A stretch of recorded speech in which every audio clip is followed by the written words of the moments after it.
비타민C 지금 언제 드셨나요? 아침? 식후? 자기 전? 이 질문 하나로 저는 그분의 건강 상태를 거의 다 짐작할 수 있습니다. 대부분은 이렇게 대답하시죠. 그냥 생각날 때 한 번씩이요. 그리고 그 다음 말은 꼭 따라옵니다. 근데 솔직히 먹어도 안 먹은 것 같아요. 효과를 잘 모르겠어요. 저는 30년간 면역과 영양을 연구해온 박사 이소윤입니다.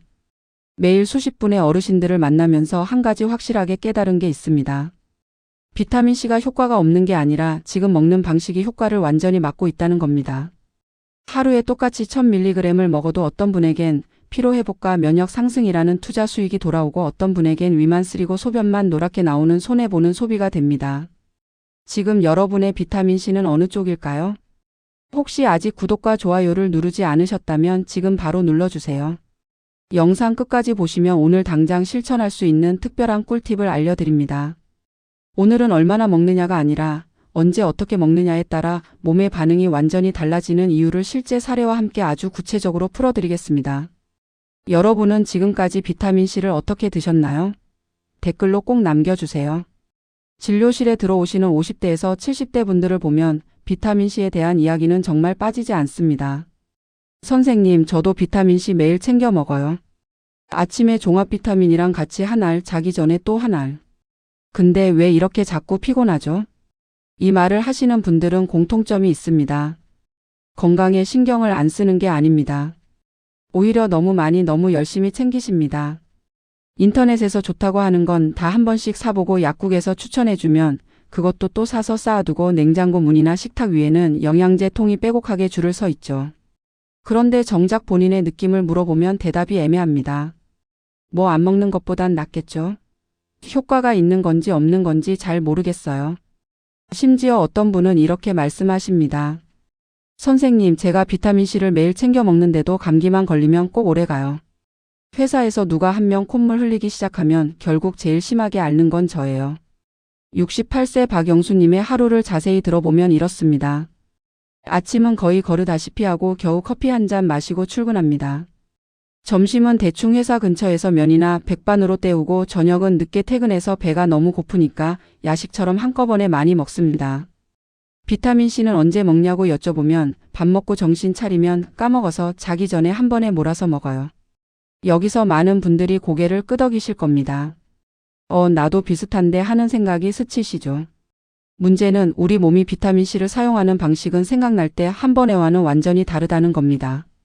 비타민C는 몸 안에서 잠깐 머물렀다가 어느 정도 농도가 넘으면 그대로 소변으로 빠르게 나가 버립니다. 즉 중요한 건 총 몇 밀리그램을 먹었느냐 보다 하루 중 언제 얼마나 일정하게 몸속에 유지되느냐입니다. 그런데 바쁘고 지친 일상 속에서 우리는 대개 가장 피로한 시간, 가장 스트레스 많은 시간에는 비타민C가 바닥난 상태로 버팁니다. 면역이 떨어지고 상처 회복이 느려지고 잔병 치레가 늘어가는 나이가 됐는데도 복용 습관은 20대 때와 거의 달라지지 않은 경우가 많습니다. 나는 분명히 열심히 챙겨 먹었는데 왜 몸은 그대로일까? 이 억울한 마음 저는 연구실에서 수도 없이 들어왔습니다. 그래서 오늘은 이 질문에 대한 답을 단순한 이론이 아니라 현실적인 복용법과 음식 생활 패턴까지 연결해서 풀어드리려고 합니다. 이 영상을 끝까지 보지 않으시면 가장 중요한 실천법을 놓치게 됩니다. 마지막에 나올 단 하나의 습관이 모든 것을 바꿀 수 있습니다. 이런 중요한 정보를 더 많은 분들이 알 수 있도록 구독과 좋아요로 응원해주세요. 끝까지 보시면 왜 지금 당장 여러분의 작은 습관을 바꿔야 하는지 분명하게 깨닫게 되실 겁니다.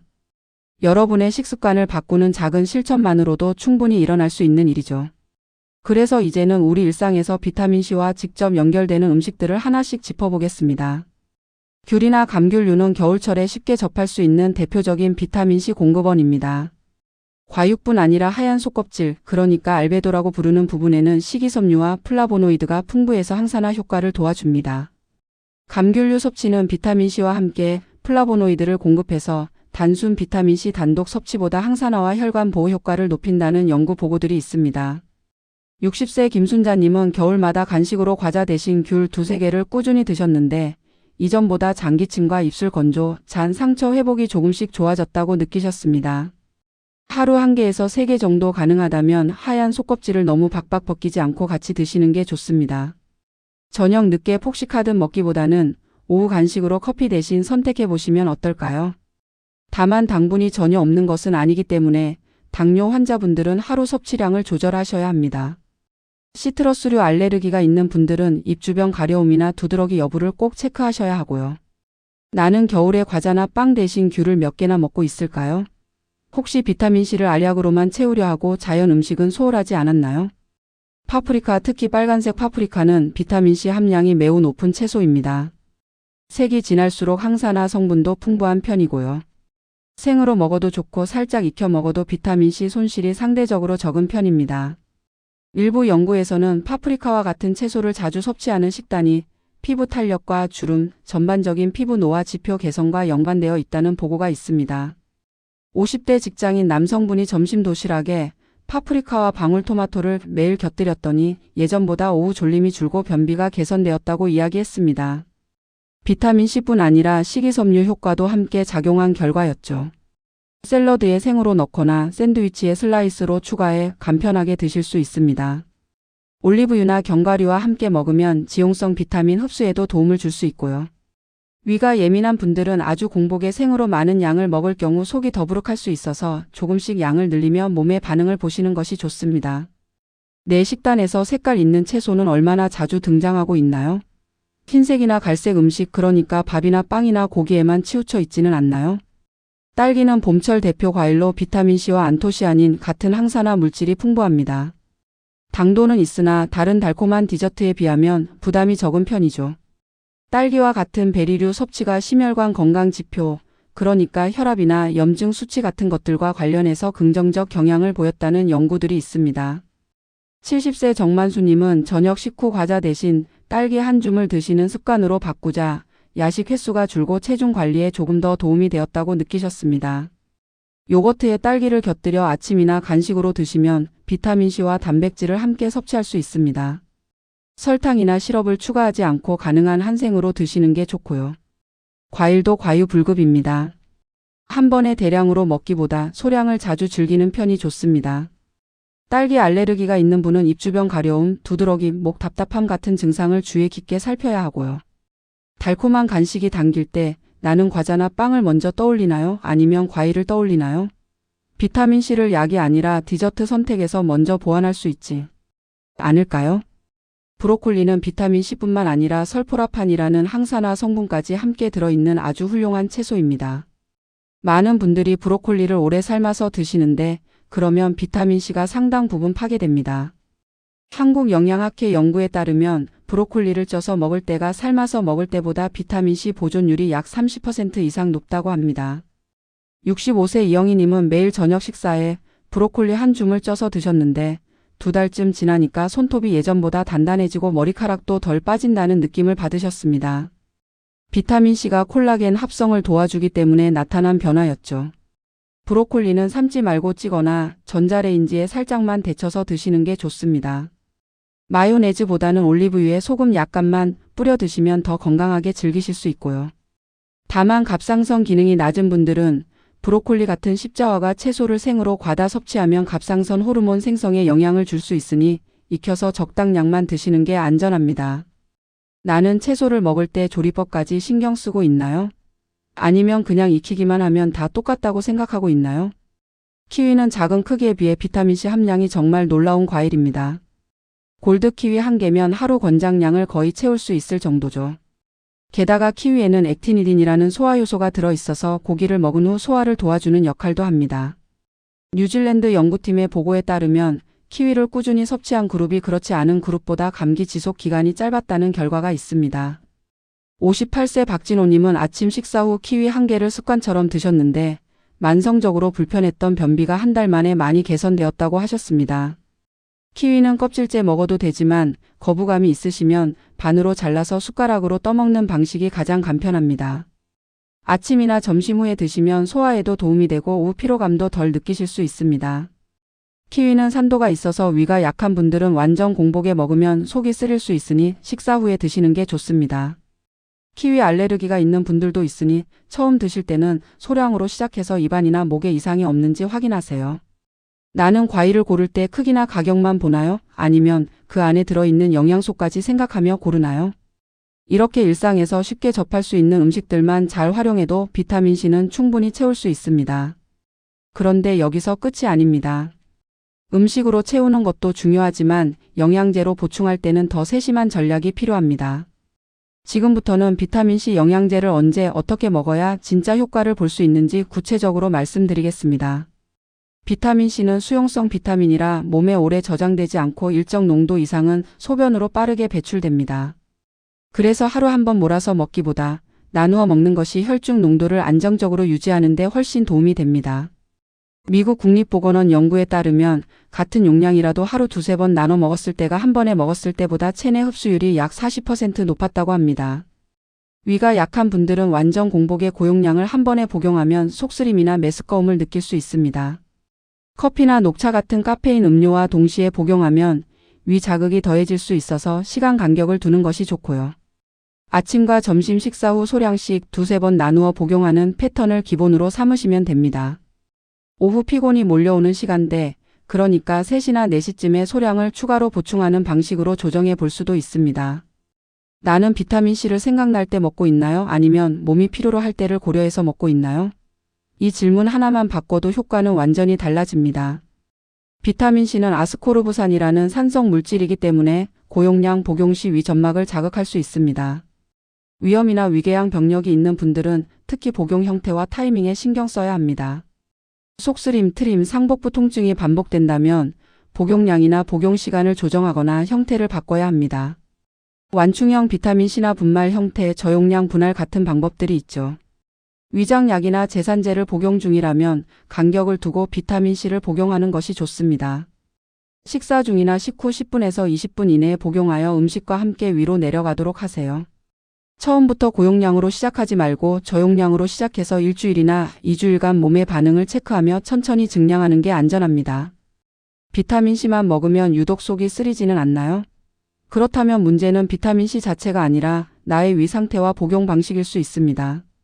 많은 분들이 종합 비타민, 오메가3, 칼슘, 마그네슘 같은 여러 영양제를 한 번에 복용합니다.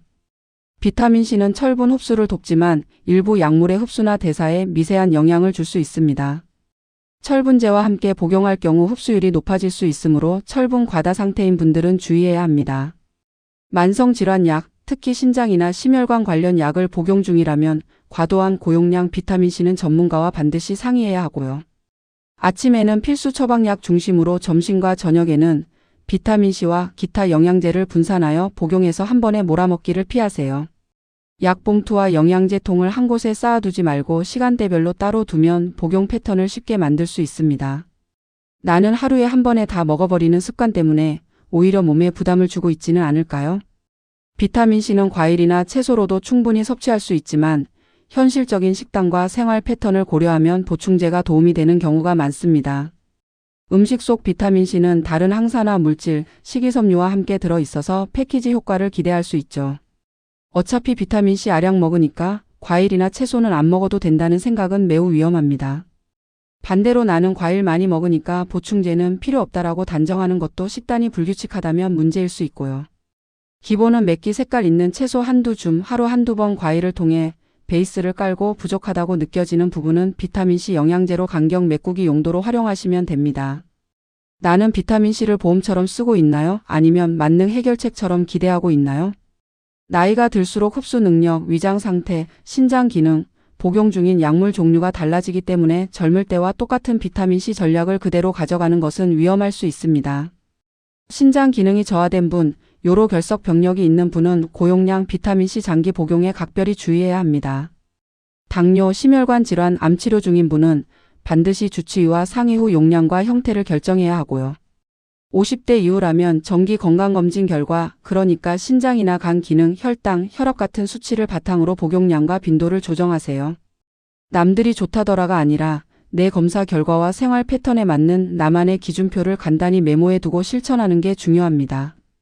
나는 지금 내 나이와 내 몸 상태에 맞는 비타민C 전략을 쓰고 있을까요? 아니면 20대나 30대 때 듣던 상식을 여전히 그대로 믿고 있을까요? 여기까지가 비타민C를 제대로 활용하기 위한 핵심 전략들입니다. 이제 이 모든 내용을 어떻게 실천으로 옮길 수 있는지 마지막 정리를 해드리겠습니다. 오늘은 비타민C가 좋다는 뻔한 이야기가 아니라 언제 어떻게 먹어야 내 몸이 진짜로 써먹을 수 있는가에 집중해서 살펴봤습니다. 어쩌면 여러분이 지금까지 느꼈던 먹어도 잘 모르겠다는 허탈함은 노력이 부족해서가 아니라 방법과 타이밍이 조금 어긋나 있었기 때문일 수 있습니다. 잘못된 상식은 이렇습니다. 비타민C는 하루 한 번 고용량으로 먹으면 된다. 영양제만 먹으면 음식은 신경 안 써도 된다. 젊을 때나 나이 들어서나 똑같이 먹으면 된다. 올바른 관리는 이렇습니다. 비타민C는 하루 두세 번 나눠서 먹어야 혈중 농도가 유지된다. 음식으로 베이스를 깔고 영양제로 보완한다. 내 나이와 건강 상태에 맞춰 용량과 방식을 조정한다. 잘못 관리했을 때는 어떻게 될까요? 위만 쓰리고 소변만 노랗게 나오면서 정작 면역은 그대로, 피로는 그대로, 잔병치레는 계속됩니다. 돈과 시간만 낭비하는 거죠. 제대로 관리했을 때는 어떻게 될까요? 감기 걸려도 회복이 빨라지고 상처가 아물 때도 예전보다 빠르고 오후 피로감이 확실히 줄어듭니다. 같은 비타민C인데 결과는 완전히 다릅니다. 오늘 당장 실천할 수 있는 단 하나를 말씀드리겠습니다. 지금 집에 있는 비타민C 통을 꺼내서 하루 한 번 먹던 걸 오늘부터 아침, 점심 2번으로 나눠보세요. 그것만으로도 일주일 후 몸의 반응이 달라질 겁니다. 식사 후 10분 안에 물 한 컵과 함께 커피 마시기 전에 드시는 겁니다. 이게 첫 번째 변화의 시작입니다. 다음 영상에서는 비타민 D와 오메가3, 이 두 가지를 비타민C와 함께 먹을 때 어떤 시너지가 나는지, 그리고 절대 같이 먹으면 안 되는 조합은 무엇인지 아주 구체적으로 알려드리겠습니다. 많은 분들이 좋은 영양제를 먹으면서도 조합 실수 때문에 효과를 반토막 내고 계십니다. 이제 여러분의 비타민C 복용법은 어떤 방향으로 한번 바꿔보고 싶으신가요? 오늘 들으신 내용을 토대로 본인과 가족에게 딱 맞는 나만의 비타민C 사용법을 하나씩 만들어 가보시길 바랍니다. 작은 질문 하나가 같은 알약을 완전히 다른 결과로 바꿀 수 있습니다. 여러분의 하루가 덜 피곤해지고 잔병치레가 줄어들고 상처 회복이 조금씩 빨라진다면 그 시작은 거창한 영양제가 아니라 비타민C 하나를 대하는 태도 변화에서 비롯될지도 모릅니다. 오늘 영상이 도움이 되셨다면 구독과 좋아요 꼭 눌러주시고 여러분은 비타민C를 언제 어떻게 드시는지 댓글로 꼭 남겨주세요.